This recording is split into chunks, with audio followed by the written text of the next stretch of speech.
All right, let's do some sanity checks first and make sure that everyone is able to hear me and you can also see my screen.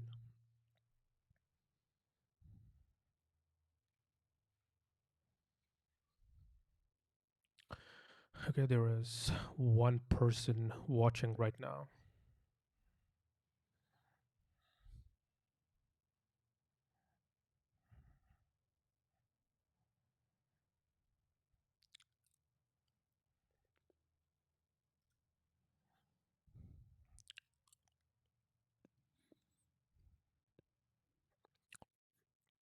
Can you guys hear me?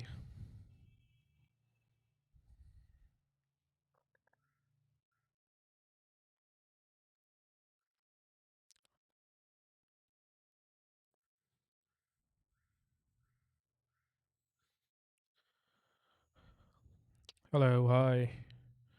So let me do the sanity check one more time.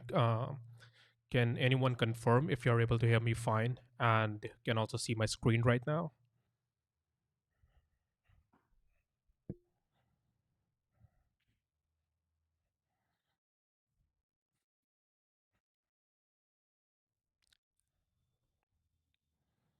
All right, cool. So I think we are good to go then. Yeah. So uh, what we are trying to do right now is basically create a test runner that someone can use to basically write and run their tests in Node.js. And before we start with any code, let me like give you a 5 minute pitch or a backstory of uh, what exactly Japa is, why I'm trying to create it. So let's say today I have to add a testing framework to Adonis.js. Um, the most suggested option will be Jest, which is like a very popular JavaScript testing framework. Now, Jest is not bad, like it's great, but if I look at it closely, I can see that it's not like one of the best options to opt into when it comes to Adonis.js. And let me share a few reasons why I think so. The very first and like the important one is Jest is heavily influenced by the front end ecosystem, means it has like a lot of features which a backend application does not need. And a few of them are like snapshot testing. You basically need snapshot testing when you are doing assertions basically around the HTML structure, something that you will have a very hard time writing by hand. That's when you actually opt into snapshot testing. So again, like Adonis.js for the most part does not need any snapshot testing. Then a lot of like ecosystem plugins are built around the front end ecosystem. So just has like support for React, then there are like a lot of matches for React, then there are then there is like support for snapshot testing for enzyme and for Vue there is also like something called white jest, which basically like takes wheat and jest and run your tests. So like a lot of development is basically done around the front end ecosystem, and I personally think Node.js from the backend point of view is quite big, and it kind of deserves its own testing framework, which is not carrying the baggage of the front end ecosystem with it. Also, then there are like some features that Jest has, which are like really great, but we don't need them in the back end right now. For example, there is like a very so basically there is like parallel testing, which is at the core of Jest, where Jest will run every single of your test inside a separate thread or inside a separate worker. Now, parallel testing from the backend point of view is really hard because there are a lot of shared resources. So let's say if you have multiple tests, they all are running together and they are interacting with a central database like MySQL or PostgreSQL, then they all are going to run into race conditions. Like first test, right, to insert something. At the same time, the second test is running. It's trying to read something from the database. It gets the result from the first test. So anytime like you have shared resources, parallel testing is going to be hard until unless you don't have proper tooling to distribute that shared resource as well. And the backend applications have a lot of them. You may have like a shared Redis server, you may have a shared file system, you may have a shared database. So parallel testing is not like that simple. Also, parallel testing talks about running every single test in its own worker, which basically means like every single test has its own memory. And from a backend point of view, you basically have to like boot the entire application just for one test, which in fact is going to be slower for most times. And I believe like these are the some reasons I am not opting into Jest. And I have already like built Japa before. It's not something I'm creating right now. I've just done a rewrite of it. And yeah, that's pretty much it. And Japa is also like very different from many other testing frameworks we have in the JavaScript ecosystem. Like it's an API first testing framework, which means there is a core of the testing framework that anyone can use to build their own test runner on top of it. And that's what exactly we are going to do right now. So here are like a few repos of Japa. So the core repo basically has like the core of the testing framework. It does not come with any sort of CLI. It does not dictate the high level testing syntax someone will write. It doesn't do any sort of like importing files or ignoring files or watching files. These are like just basic classes that anyone can use to build a test runner. So if we explore the source code here, you can see like it has just these classes that anyone can use and build a test runner. And that's exactly what we are going to do in this live stream today. And then there are like some other packages, like there is a spec reporter which displays an output of all the tests like this. This is something anyone can use to view the test's output. So I think that's pretty much all I wanted to talk about. Now I think we can uh, try to dig into some code. So this is like the runner repo, which is empty right now. And whatever we do today, we will commit it to this repo. And out here on my local, I have this directory called runner. And if I open it inside my editor, it's like empty from the source point of view, but it's configured like I've created the package file, I've created tsconfig so that I can use TypeScript. So that basic setup is done, but I haven't written any code so far. So let's start by installing some packages. The very first one we will need is npm I @japa/core @next. Then we need another package called fastglobe. It's basically to uh, import all the files that matches a specific globe pattern. And I think this is the only thing we need right now.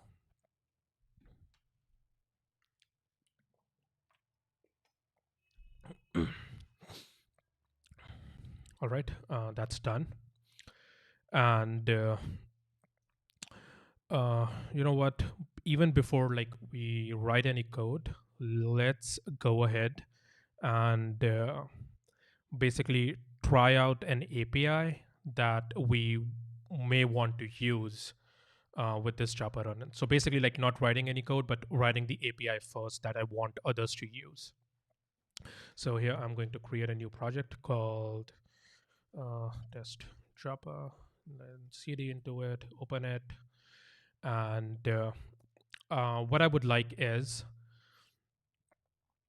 anyone who wants to basically use Japa, they should be able to like create this file Japa file.js. This is basically where they configure the entire test runner, and then say import configure run. These are like two methods they import, and from this package, configure is basically going to be the place where someone can like configure the test runner, like which files to import, which plugins to use, and all that stuff. And run is the method. Once you call, it will start running all the tests. I'm not creating any CLI with Japa runner, and later I will get into it why I'm not doing that. Because by not having any CLI, it makes it very easy for me to let others use Java with ESM projects, with TypeScript projects, without me building any sort of, like transformers or specific command line tools for that as well. For example, if you go to Jest has this package called tsjest. So if you're using TypeScript, you have to use this package in order to run your tests that are written in Jest. And I want to avoid doing this, and that's the reason I'm not opting into any CLI. And later we will, like see how it actually helps.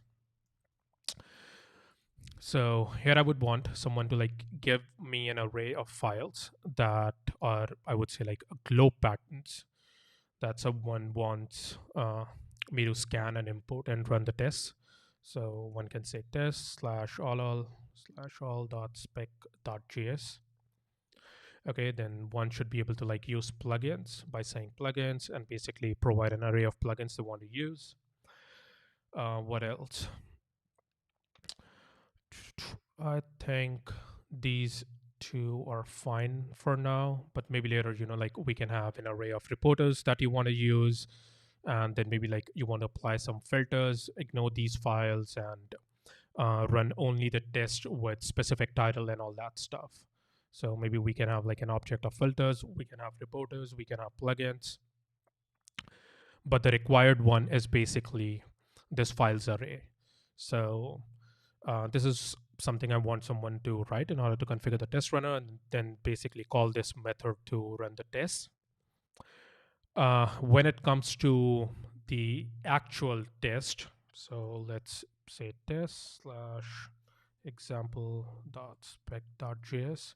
Again, I should be able to import this test function from Japa runner. If you're like used to Jest, then Jest basically have these globals that you can use. So you can say describe, you can say it, and these are like global methods which are injected into the Node.js global namespace. I personally don't like this approach. I basically like try to avoid globals as much as possible. So let's go with, I would say, explicit import. And anyone should be able to, like basically write 2 plus 2 is equal to 4. And then write the callback, which is basically the test implementation. And then maybe, like do some assertion here around the code that they want to test. So test implementation goes here.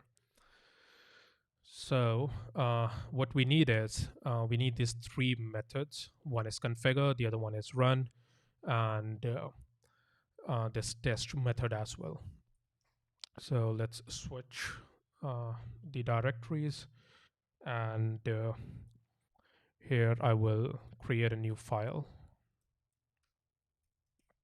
index.ts, because it's a TypeScript project, and import few dependencies from Japa core, which is test context, and a suite, and a runner.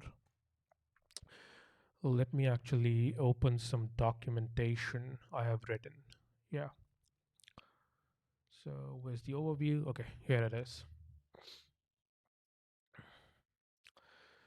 So this is like a overview of Japa core, and here, like all the classes that it exports. So the test class is basically used to create a new test, and a group class is used to basically create a new group. And once you have a group, you can basically add tests to that group. Similarly, we have a suite class that can be used to basically group tests for a specific suite. For example, unit test, end-to-end test, integration test, and all that stuff. The runner class is used to basically put all the suites inside a runner and run them together in like one go. Then there is a test context, which is like just a bare bone empty object, which is shared with all the tests. And then plugins can basically add properties to that context. For example, I have created a plugin for Japa Assert and Just Expect, and they both like add properties to the test context. Then there is basically a refiner class, which is used to apply filters, and emitter, which is used to create reporters. So what we are doing here is we are like importing those classes, and let's export a function called test, as you know, like we are expecting a default function test here, and we want someone to provide us with with basically a title and a callback here. And once they do that, we will return a new instance of test. We'll give it the title. So let's say constant test instance like this. And here we can say test instance dot run, give it the callback. It needs a few more properties, like it needs a context, it needs emitter, and it needs refiner. So let me say constant emitter equal to this, and then refiner equal to this, and here we'll say new test context, emitter, and refiner. So basically this test class needs 4 dependencies. It needs the test title that someone else will provide us, basically the person writing the test. Then it needs the test context that we want to pass to the test callback. So here the context will be given to the test. Then an emitter and a refiner, these are like basically for some internals. And then finally we give the callback to our test instance, and here we return it. All right. So this is all we do inside this method. And let's also type our callback. So the callback is going to be of type text executor. And then it needs something, I think. It needs context and it needs the data set. All right, so I think for now we can say the context is going to be test context and data set is any. And we need to do same here. Yep.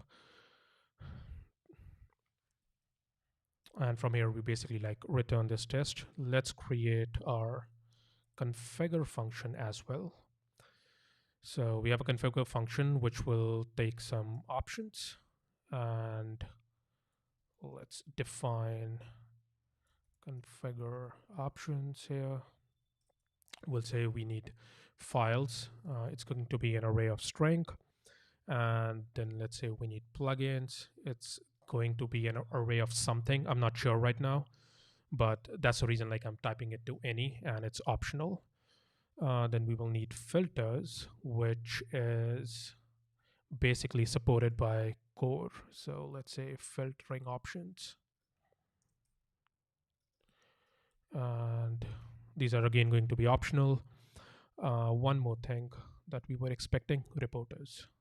So here we say reporters, and we can actually type them because Japa core has a type for reporters. So let's copy this, and we will say we want an array of it, and it's again going to be optional. Here we say configure options. This method doesn't return anything. And let's store it here. So we will say constant, basically let runner options, move this to the top, and like this.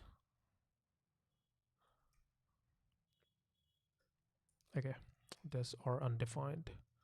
And here we will say runner option is equal to options. So like anything that someone has provided to this configure method, we store it as a property in this file so that our run method can have an access to it. So when someone calls run method, we are basically going to read some properties of it and run the test accordingly.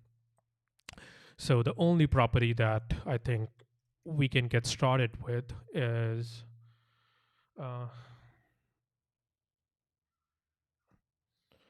all right, sorry for that. So the only property that we need to read is the files property for now. So here we, like basically have to write the code to import all the test files specified inside runner options dot files.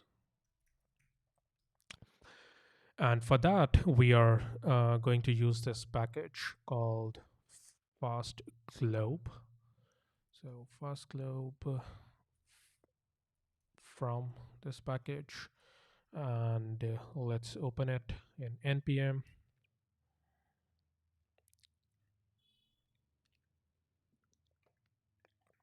So as we can like see over here, this method provides methods for traversing the file system and returning path names that matches a defined set of pattern according to the rules used by Unix bash shell. And like these are basically the globe patterns we can pass to this package, and it will basically return all the matching files for that. So this is how we can use it. We import it, and then we call the function. So we can say constant files as await fast globe and say runner option dot files, and we can say okay, it always exists, and this has to be an async function then. Sorry, needs to be here. And let's quickly do console.log files just to see which files we have got. Next, what I'm going to do is I am going to build this TypeScript project. So I will run npm run build, which will just create a build. Yeah, there are some errors. We can ignore them for now. And inside this experiments directory, I'm going to install this package. So let's do pwd and say npm I and install this package. This is like basically a local installation of this package. So now if we run node Japa file, it gives us an error because we have to, wow, what is this? Wait, let me run npm init. Yes. And here we have to say type is module because I'm using imports here. So that's only supported with ESM. And here we are saying like we want to use ESM. We don't want to use common.js. So if I run, okay, it gives me like this is the only file we have inside the test directory. So if we create one more, we say test slash maybe foo.spec.js, run it again, it gives us both the files. If we create a markdown file like foo.md, run it again, we don't get it because the globe pattern only specifies .js here. So basically that part is working. Now, what we need to do next is import, like basically just import all these files. So here I will say for let file of files await import this file.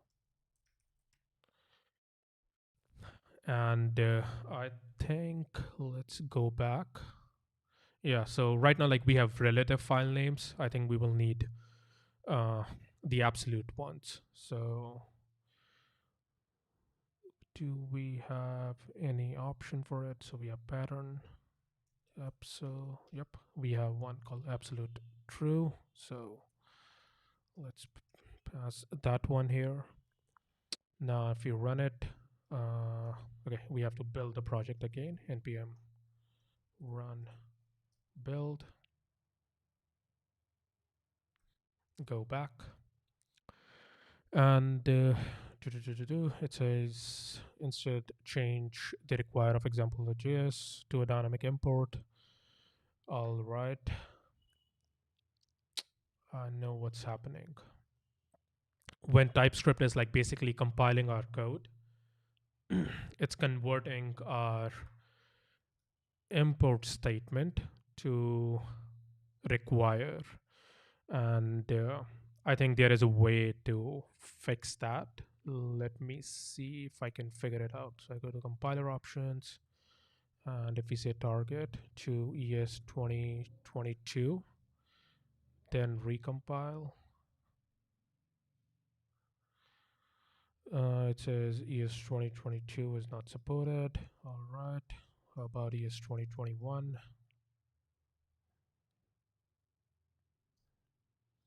Now we go to build. Nope, that's still breaking. I think I tried it somewhere and it worked. I think for that we have to pull in TypeScript at the rate beta, I think, and it has to be a development dependency.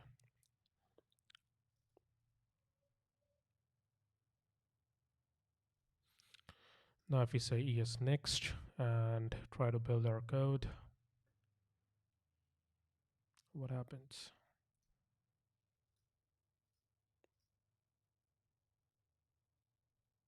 Nope, it's still changing this to require. So let me do a quick search. TypeScript do not compile dynamic import. Add flag to not transpile dynamic import. Wow, we have the first search result here. And let's see what people are saying here.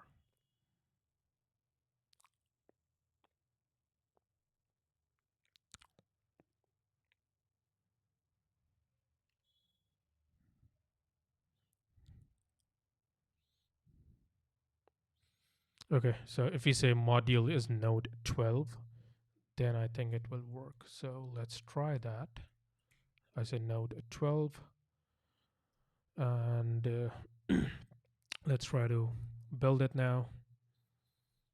Okay, now it says is not available. Please use this next version. Okay, let's do that.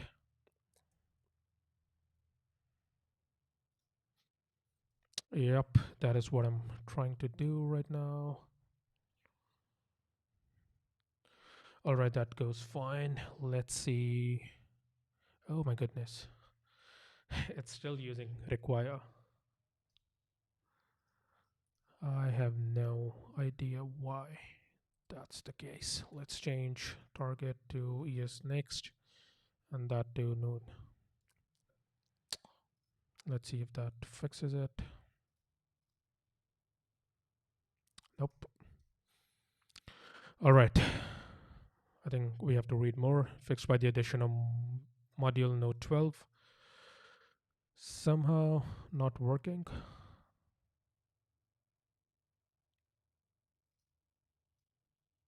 Okay, so someone has like already mentioned that just using node 12 does not resolve the issue of preserving transformation of dynamic import.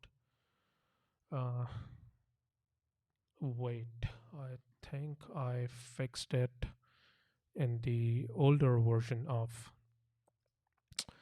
Japa. So let me see that, how I did it. So I've set this and target 2017 and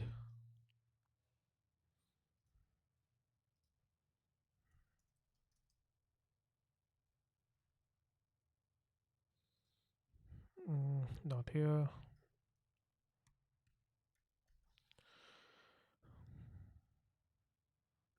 Yeah, so it's working fine here. Like when I say import file with Node 12 and ES 2017. It kind of works fine. Let's give it a run one more time. We go to our build. Nope, still not working.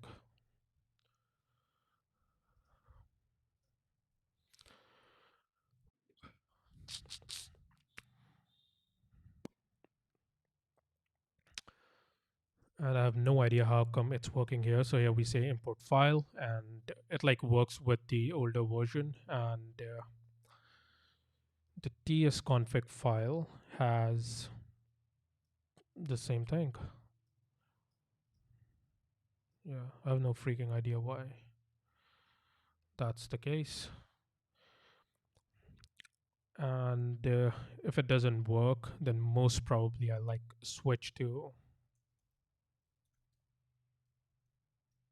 yeah, try to remove the node modules directory. I don't think that will help, but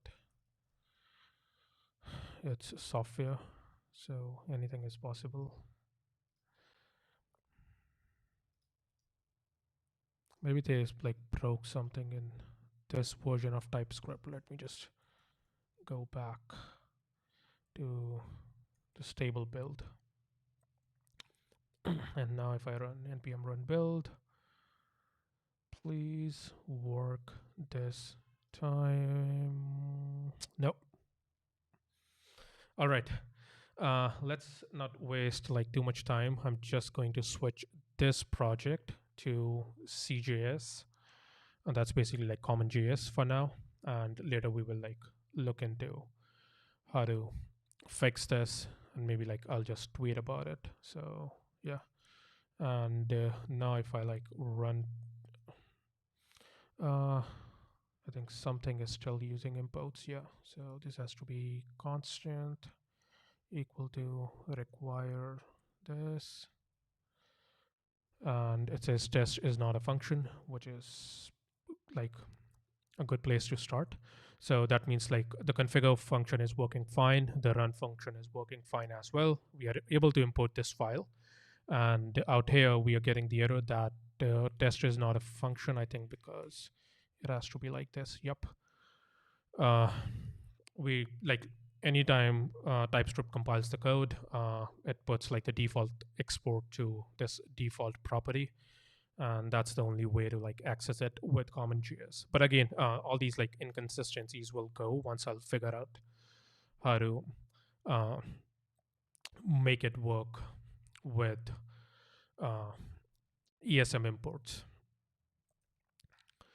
All right. So like we are already at a good place. We are able to import all of our files. Next thing we need to do is create a new instance of this runner. Like this is the class which is responsible for running all the tests, and it needs the access to the same emitter instance that we created here. And finally, we can put it inside a try catch. All right. And we can say runner dot run. I think it's execute. And here we say process dot exit code is 1. So anytime like we get an error, we change the process exit code to 1. Let's also like console log the error for now. And what we need to do now is we need to inform this runner class about the test which is created here. And we can do that using a test suite. So I'm going to create a test suite here. I'll call it default, and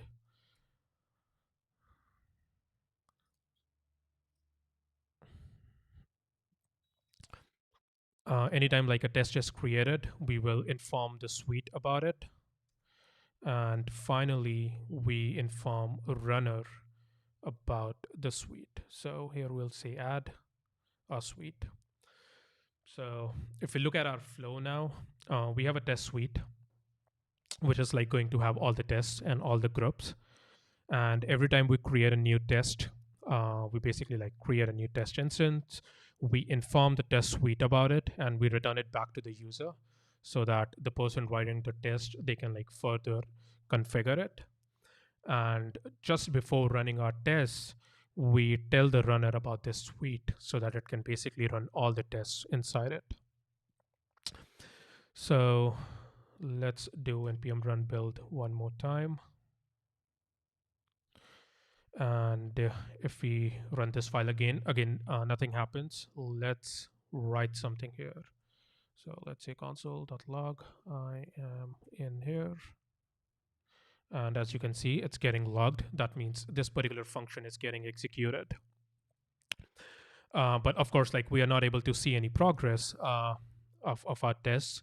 And this is where a test reporter comes into the picture. So if I go to Japa one more time, and here I have like created a spec reporter. So let's install it. And we have to install it inside the project which is writing the tests, not inside the test runner, because this way we like give the freedom to basically use any test reporter to the end user. And let's go to this file, and inside this reporters we will call the spec reporter function. Next thing we need to do is, before running our tests, we have to say if runner options dot reporters, then we will say runner dot register reporter, and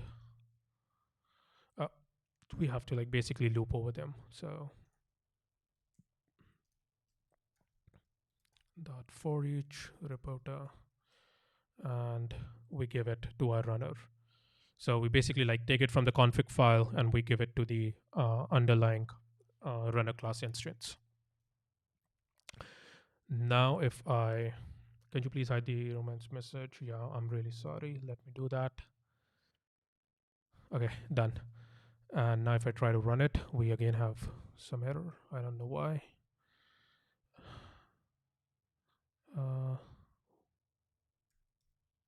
Because we are writing import here. So require, and it runs the test, but for some reason it's still, oh, we need to compile our code one more time. And yep, here we are. It shows that this is the test we executed, and just like this is the status of the entire test runner.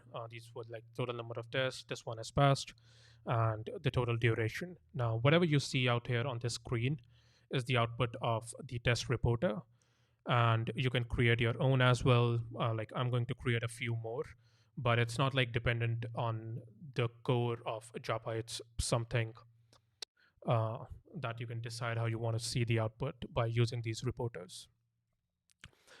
Now, there's like one thing I want to talk about. By segregating the core of the test runner with this runner that we are building right now, is we can decide the high level APIs of how someone will write the tests ourselves. So right now, like I opted to use the configure method, but let's say if someone is creating a test runner for their specific use case, maybe they can call this method something else, and they don't have to like reinvent the entire like testing framework logic and handling errors and all that stuff. They can just decide the high level API. For example, also we exported the test function. Now let's say someone is creating a testing framework and they prefer it over test. In that case, they can like basically export it method. And let's build it one more time, and this time we will say it, and we say it here, and let's try to run it. Oh,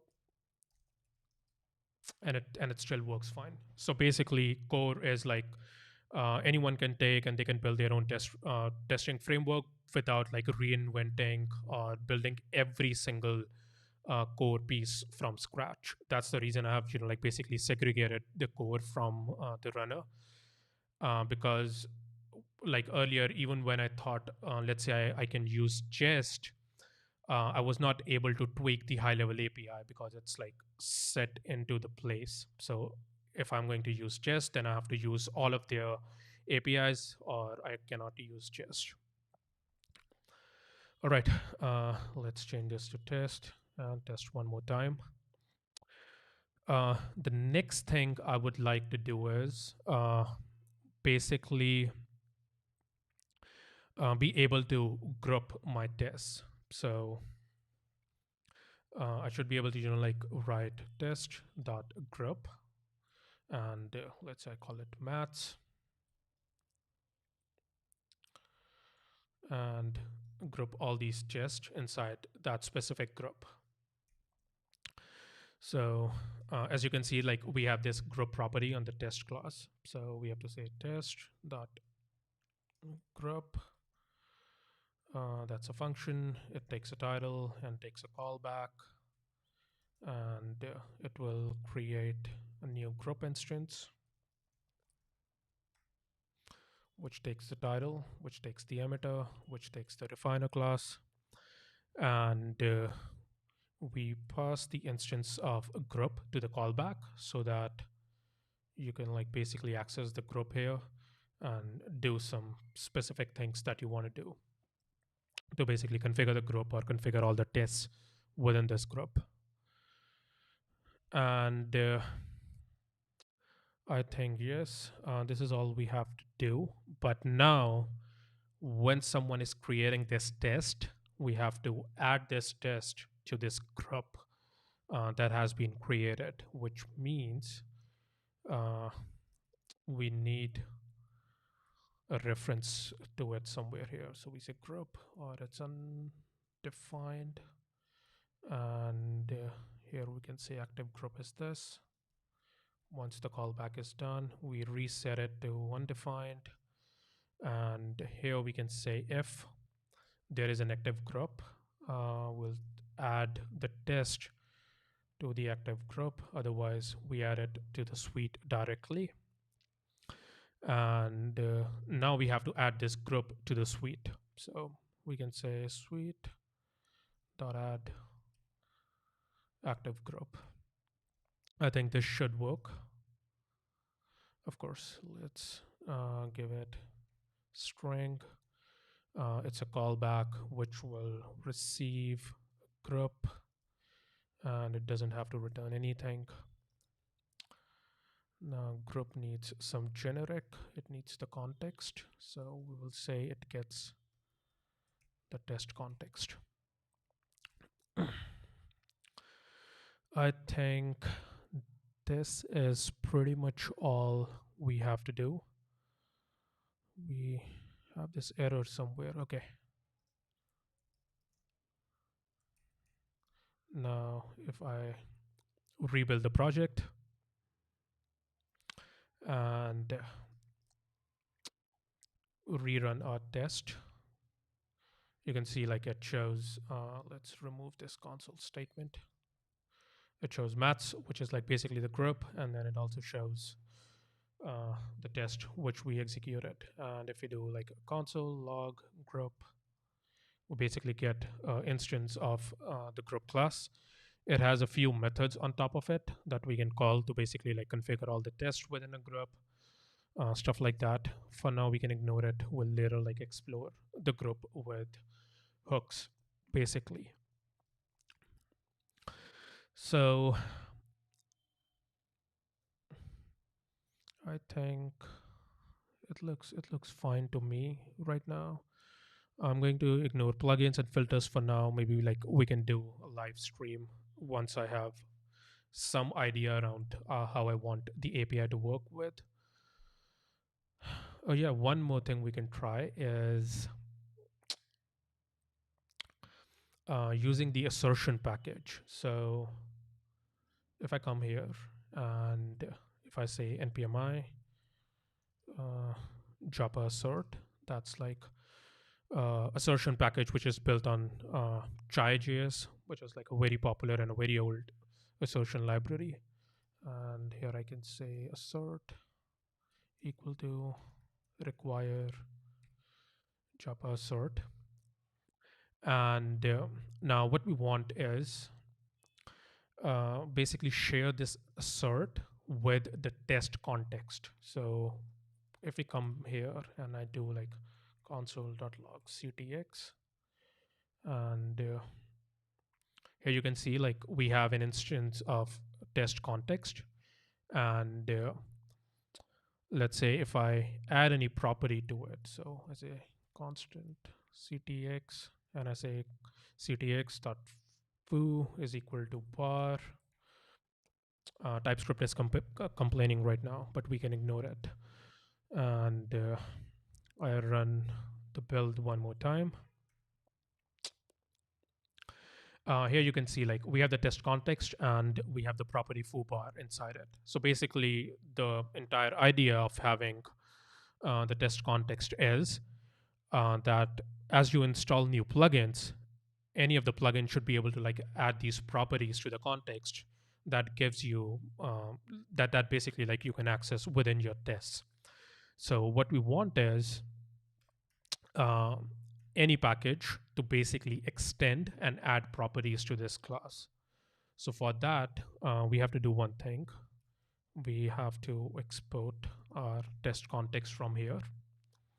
And out here, I should be able to say like test context. And I say test context dot getter assert. This is like going to be a property. Now, this is like basically an API that I use even in Adonis.js. It's like an API of getters and macros, which allows you to extend classes from outside. So, like classes does not have these properties by default. You can add them using this method like getter or a method called macro. And what we are basically doing here is we are adding the property called assert to every new instance of this class. When we say true, it means it's going to be a singleton. So every time we try to access this property, we will only get one instance for that specific class instance. So this is what we want to do. And now here we should be able to like access assert. So let's build our code one more time. Go back here. If I say assert, wait, it still says test context. Oh, I'm really sorry. We have to say assert here.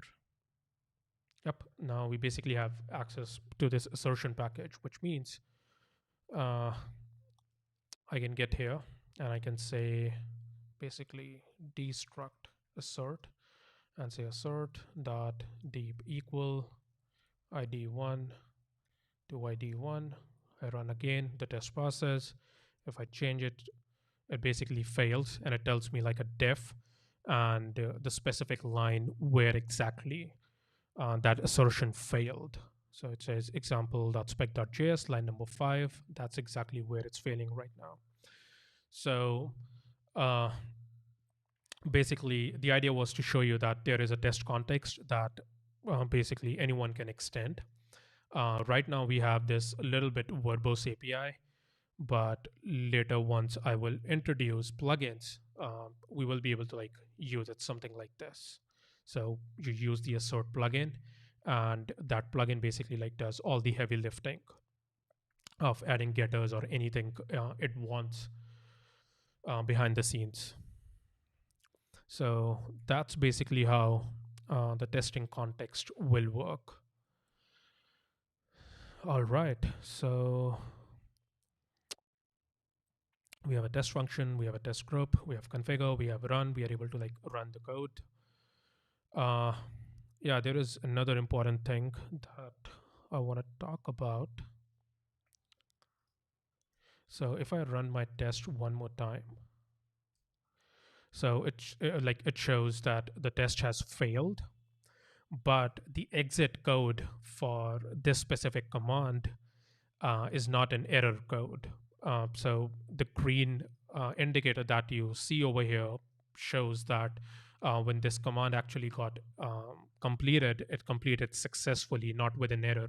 What you see here on the terminal is, like just a bunch of text, but for the actual bash, it's a command that completed with success, not failure. So what we need to do is we need to pull in the runner summary. So we'll say get summary. If summary dot has error, we'll say change the exit code to 1, else change it to 0, or maybe like don't change it at all, like only set the exit code to 1, which is basically an error code when we have an error.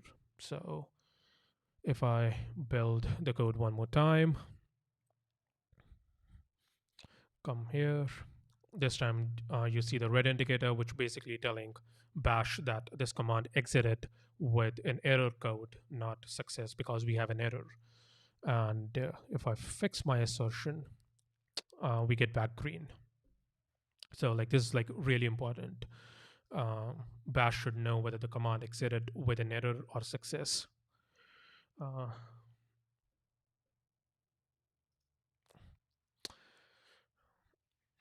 Yeah, so TypeScript is not aware of it, and TypeScript has a thing called module augmentation.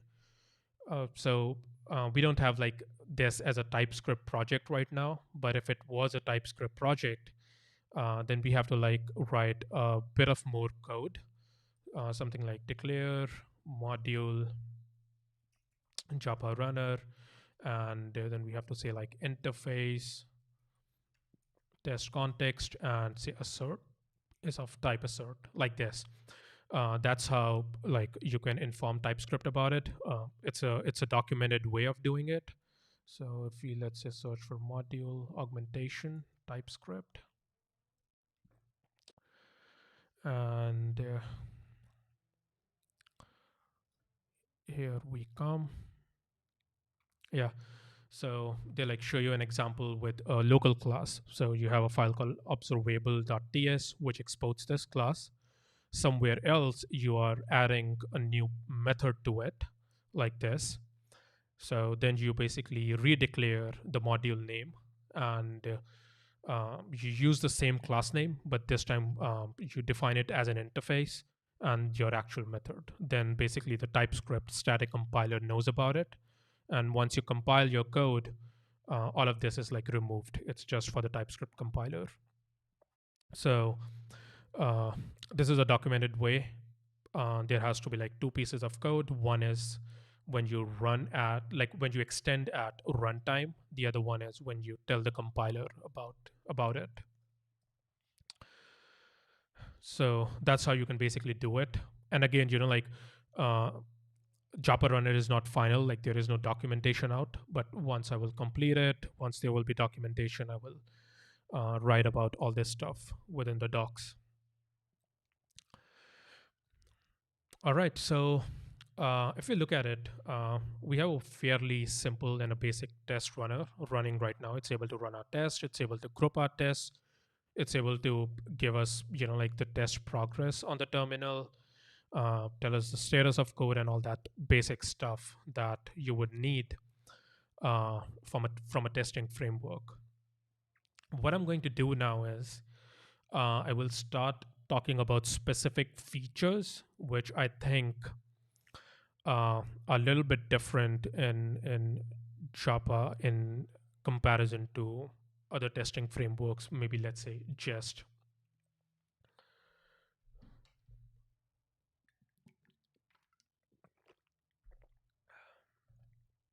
So 1 second. All right. So let's very first talk about hooks. So when you're, let's say, writing your tests in Jest, You can use these hooks like before each, after each, which basically run before or after every test. And you can define those hooks by saying group.each.setup. I don't call them as before each and after each. I call them as setup and teardown, and I'll talk about it why. So let's say console.log. I'm running before the test, and then we say teardown. I'm running after the test. All right, so if you run it, it says I'm running before the test. Let's do some login here as well in the test. So we get I'm running before the test, in the test, I'm running after the test. So these are like basically the lifecycle hooks you can define for every single test that you write within this group. If you want to run some hooks before and after every group and not the test, then you can say group.setup, and let's copy this, paste it here before the group, then do a teardown, and we say after the group. So again, I'm running before the group, I'm running after the group, and everything like within the group and test is over here.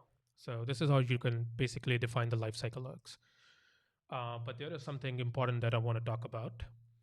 And I think for that, we will need an example just application. So let's create that. So I will say go back. I'll say make their test just. Let's cd into it. And let's go to getting started. Let's npm init to create a package.json file. Now let's install jest, and 1 second, let's open this inside our editor. I'll say test slash sum.spec.js. Copy this. Now instead of like putting that function somewhere else, I'm just going to write it here. So ab return a plus b, and then here we can say jest. I think it should work fine. So npm run jest. Yep, it works fine. Also, before we talk about hooks, as you can see here, jest is a bit slower, and if you're on Japa, it like runs right away. And the reason behind that is again because they like create a new worker thread for every single test, which is like fine from one point of view, like you're running each of your tests in isolation. But if I look at it from the context of Adonis.js, that means every single test will have to boot the entire Adonis.js application every single time, which is going to make this really slow. Uh, anyways, we were talking about our hooks. So let's go to this file, and how do they define hooks before? Okay, it's using the global before each function. So I'm going to say before each. And let's say we have here like some global thing that we change within our hooks. Now, what that thing is doesn't really matter. I'm just going to create an empty object, but it can literally be anything. It can be maybe like a file system. Before every test, you create some sort of directory and files, and maybe after every test, you remove all those files and directories. And you can like basically remove those files and directories. So for now, what I'm going to do, I will say console.log instantiating db. Then we say context.db is equal to, it has a function called commit, which says committing db. Then we have an after each, and this one just like calls context dot db.commit. Right now you can like basically think of it, um, two operations that we are doing. In before each, like we instantiate some sort of a db data, and then we are like getting rid of it. Maybe like don't use commit, we just say destroy. All right, and here we say destroying db, right? And we do that, and let's say we have one more hook. This one say instantiating file system and destroying the file system, and this uses fs.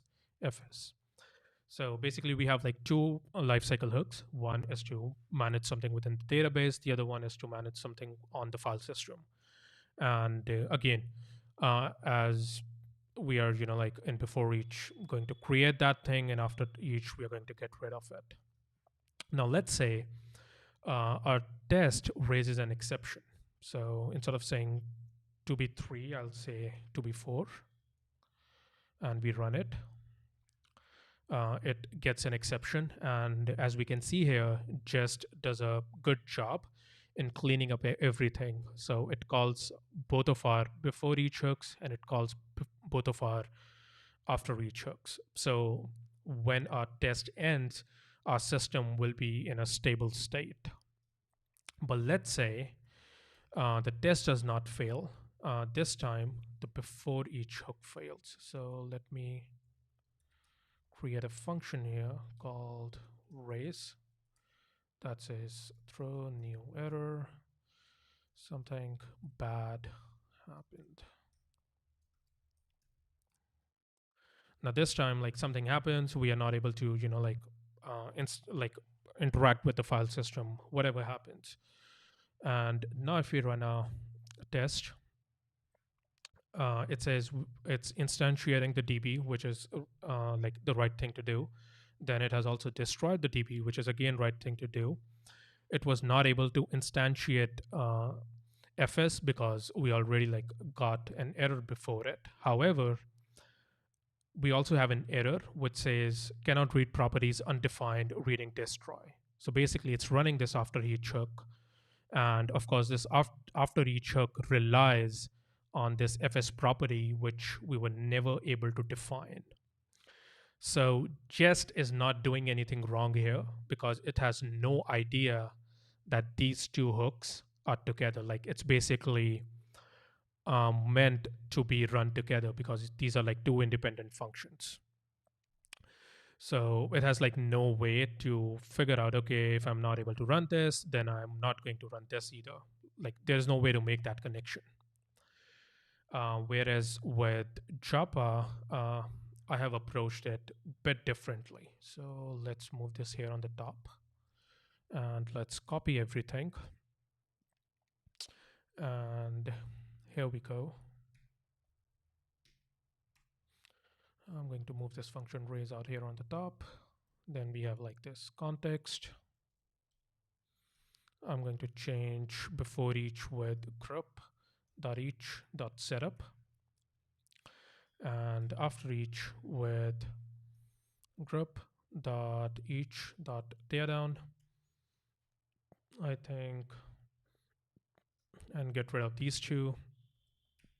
Now let's try to run the Japa test. It fails and it says instantiating DB. That's all. But it's not destroying the DB, which is inside this teardown hook. So again, Japa is not doing the right thing as well. So what I can do in this case is, instead of defining a teardown hook, I'm going to return a function from here. And I'll do the same thing here. And I return a function and I get rid of it.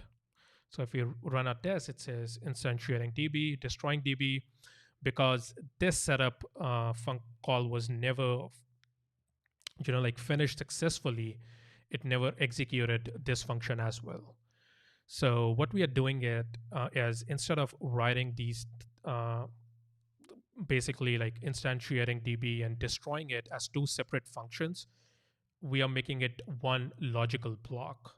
So here you actually do that before thing, and here you return a function where you're telling the test runner that anytime you are about to like clean up things, just call this function.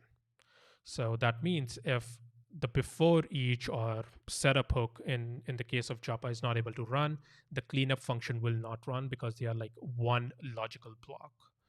Whereas with Jest, it has no way to figure out that this after each hook belongs to this before each hook. So in Japa, like we basically have these, I would say, cleanup function that you can return from every setup method. And if the setup method has executed, then only the cleanup function will run. Otherwise, it will not run. So that's how basically the hooks work in Japa. And I think, yeah, one more exciting thing, or I would say, uh, thing about Japa is how it basically handles the uncaught exceptions. Yep, exactly. It's kind of, I would say, inspired from the use effect thing.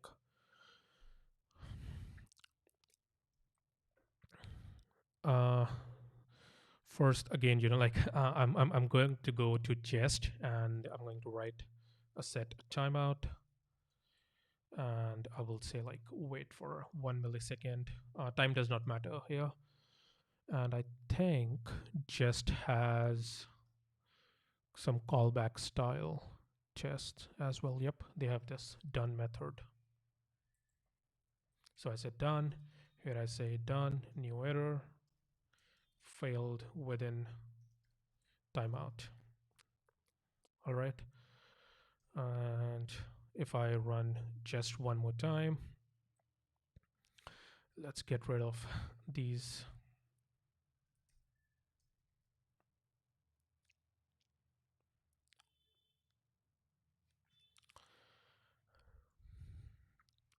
And one more thing I have to do. Oh, yeah. So it doesn't have to be done. It's like the test finished, but then some timer is running. So we say done with the test. Yep. So what exactly is happening here is, so we have this test, and it doesn't matter like if it's an async function or not. I think so. Yep, it doesn't matter. And within this test, we run some async operation, which doesn't block this test function. And after some time, that async operation fails. So what really happens is once that, uh, and I have to say throw, sorry, my bad. Yep. Once that happens, Jest has no way to figure out that this uncaught exception was raised within this test. That's the reason over here you can see that it like runs the test. It tells you that the test has passed, and everything goes fine. And over here you get this like not formatted error, and this is basically raised by Node.js and not by Jest. So Node.js basically track all the functions that you have put inside the event loop, and if any one of them fails and you are not handling it, then it will basically raise an uncaught exception. And if you're not handling the uncaught exception as well, then it will like basically throw that error on the console and it will exit the process. So it's basically Node.js kicking in here and handling this uncaught exception. Now let's try to do the same thing with Japa as well. And I think it should work fine. So here we come and we run. Yeah. So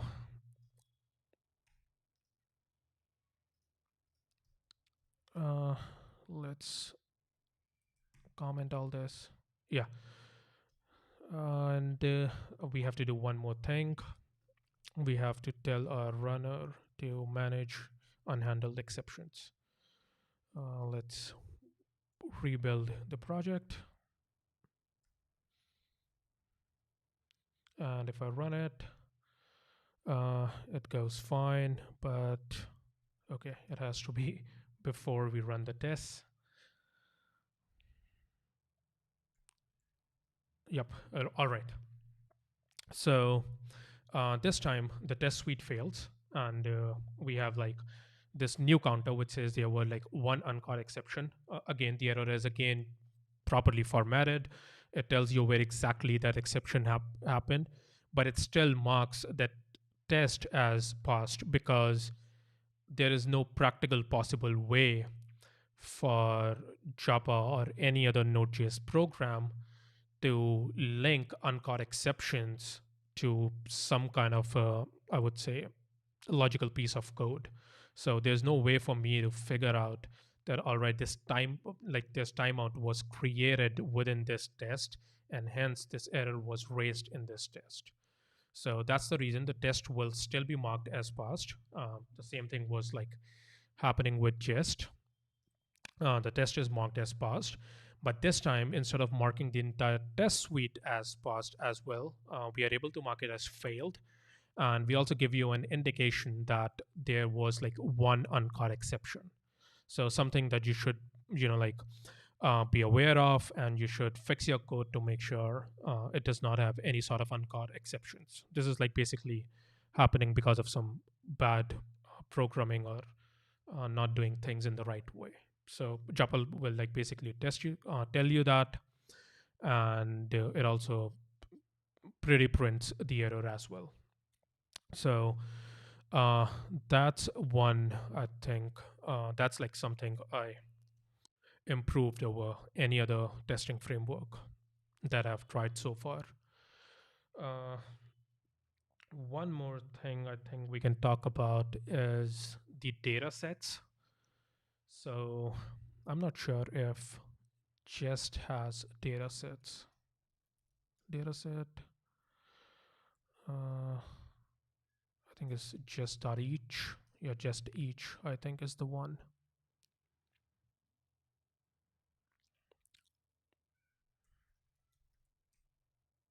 Yeah, I think this is the one. Yeah, so what happens is you can basically like define an array of data, and then you can like call this method test.each. You pass it the array, and then you basically define your function. Then what it's going to do is it's going to run your function for every single row within this array, or I can say like every single item within this array. In Japa, we do it using data sets. So let's say, uh, let's change this. And here I will say width. That's an array. And I will say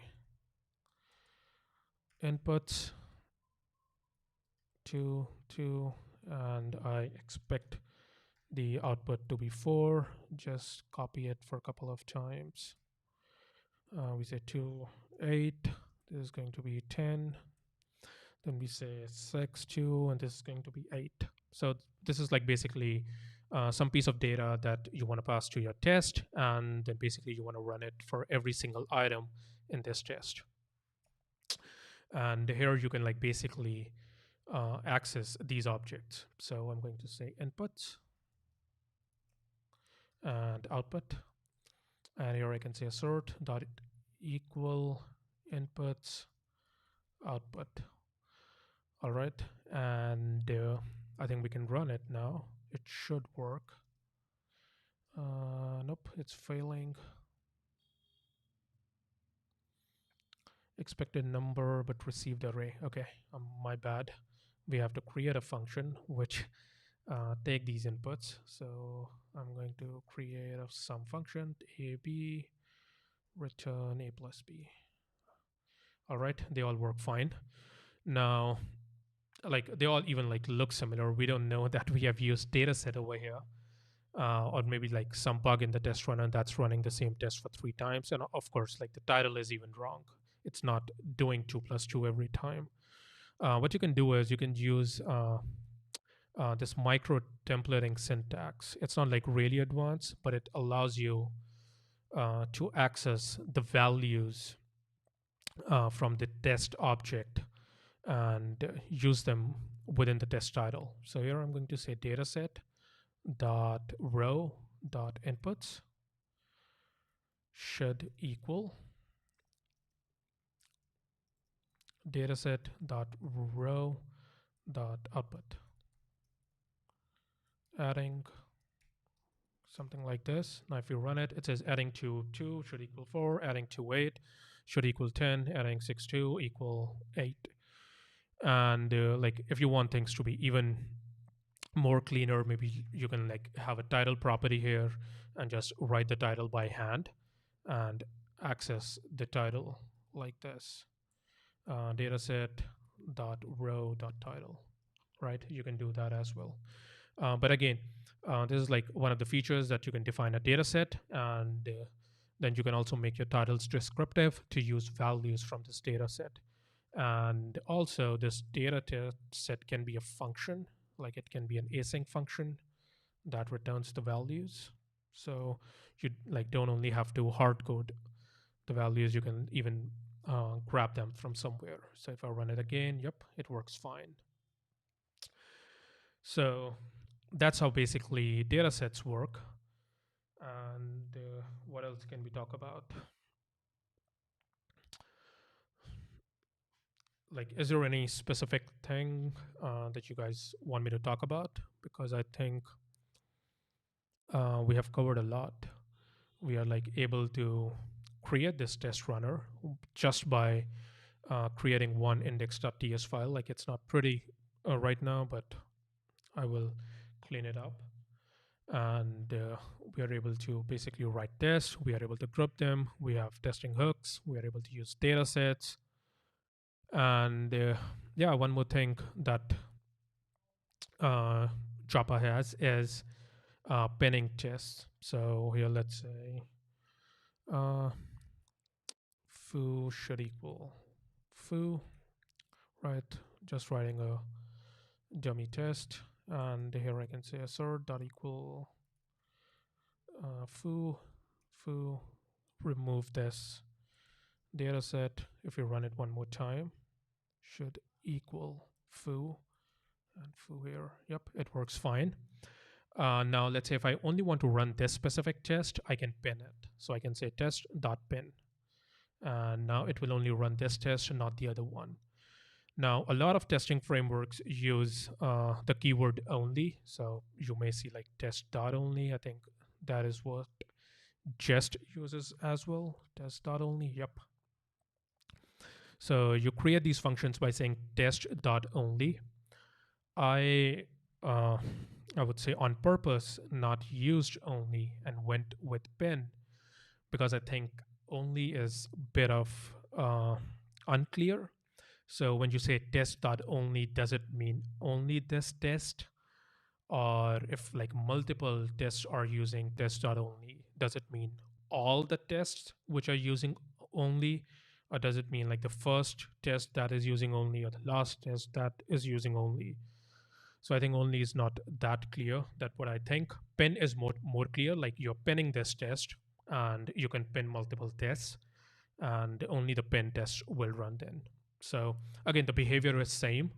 It's just using a different method name. I have used pin. They have used only. So again, try to run the test and only the pin test runs. And I think that's pretty much all I wanted to talk about. Do let me know if you guys want to talk about something else.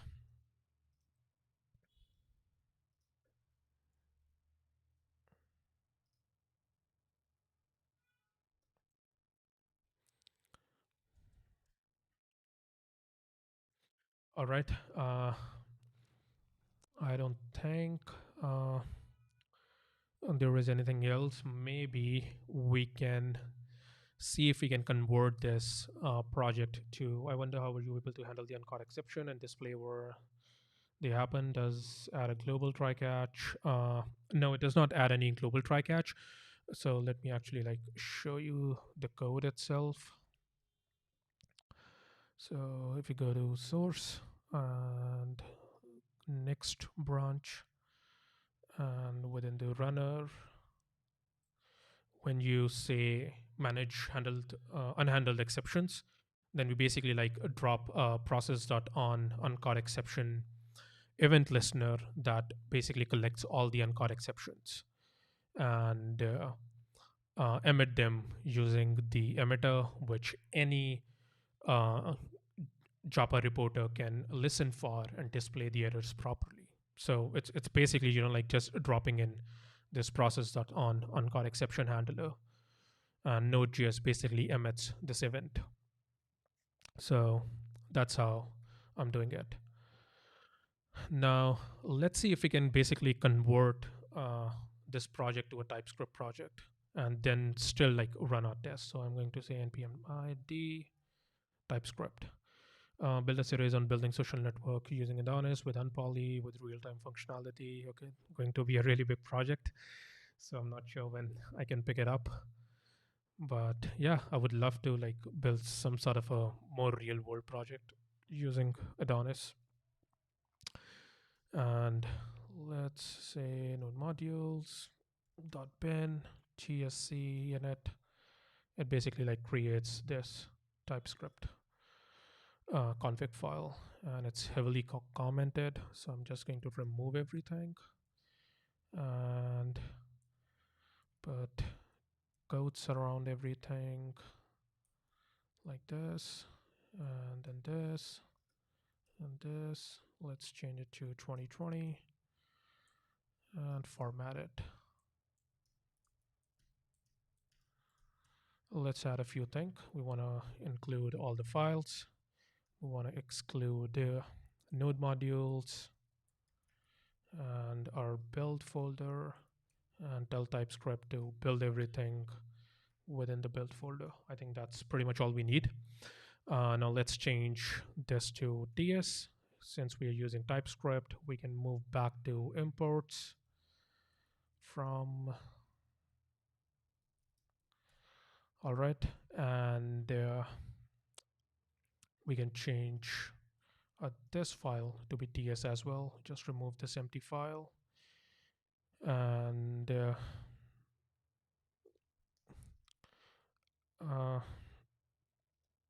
no, it's not in the docs. Like I haven't even built the test runner yet. I'm just building it on the live stream. Once it's done, then only like it will be added to the docs. And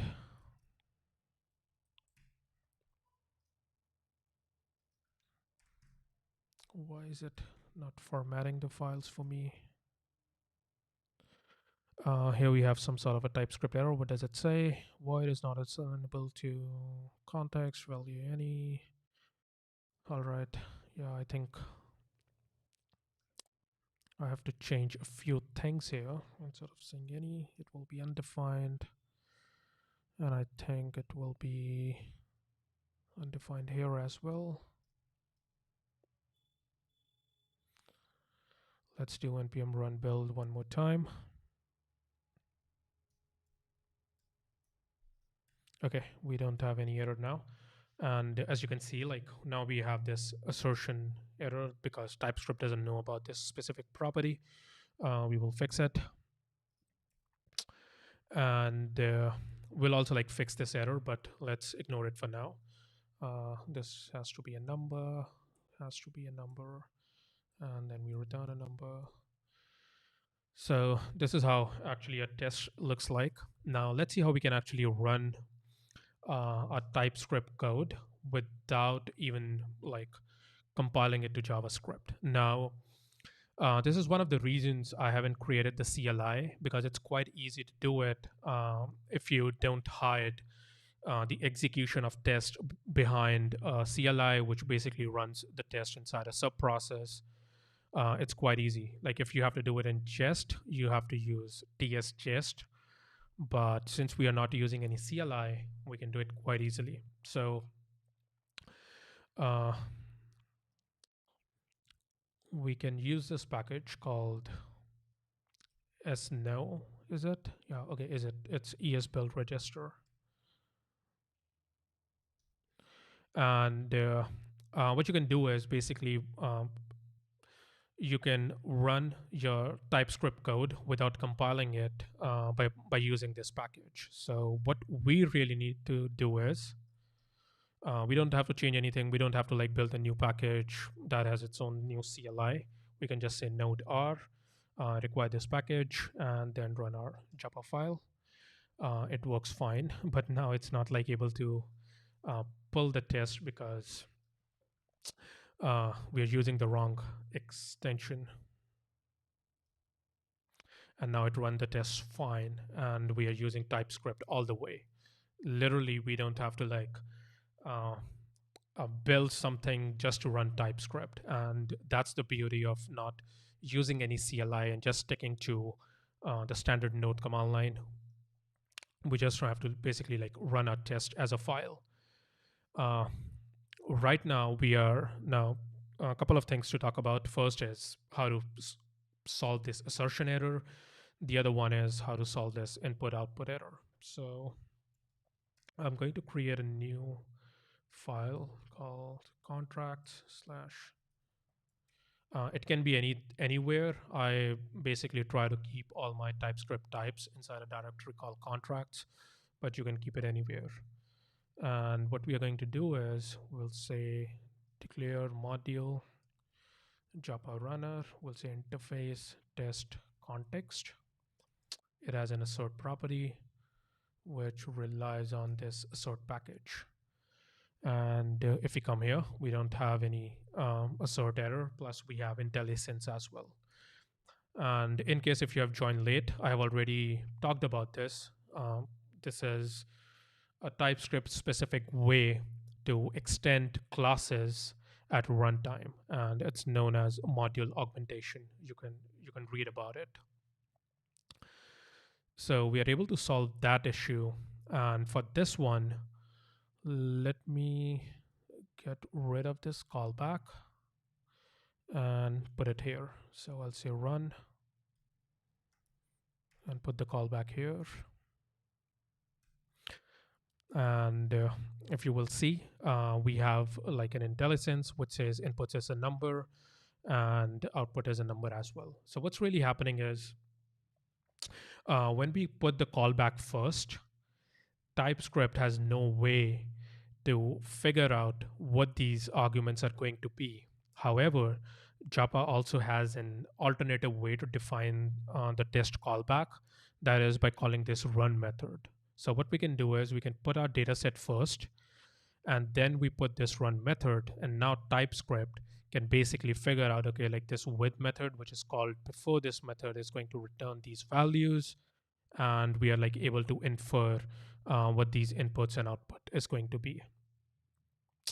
Right now it fails. I think this will fix it.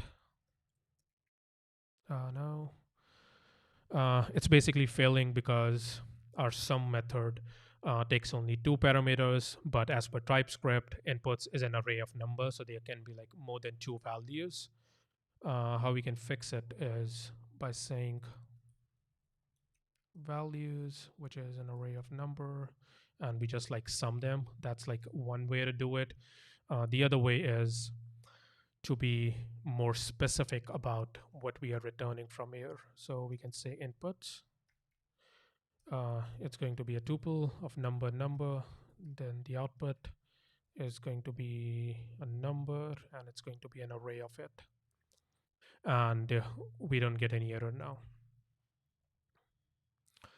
Again, we can run our test and it works fine. We have one more error, and I know why, because this callback has to be optional. So if callback, then only run it, rebuild the project, and it should be gone now. So yeah, I think that was pretty much all I wanted to show. Again, I will give a brief. We have been able to create a test runner. We are able to author our application using TypeScript and still use the same test runner. We are able to write tests. We are able to use groups. We're able to use data sets, pin our tests, write assertions, basically do everything that you expect from a test runner. And I think that's pretty much all I wanted to cover, unless someone wants to talk about something specific.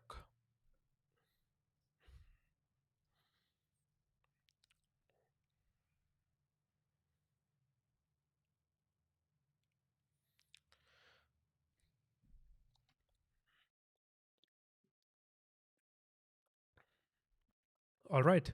Then let's wrap up. I will do one more live stream in which we will design the plugins API, how someone can like basically create plugins. We will clean up some code, and we will add the option for filtering as well. So when anyone like write the test, they should be able to filter specific test, run only specific files, or maybe like run tests with specific titles. So we will like work on those two features. We'll clean up some code. And that's all for now. Thank you so much for being on the live stream.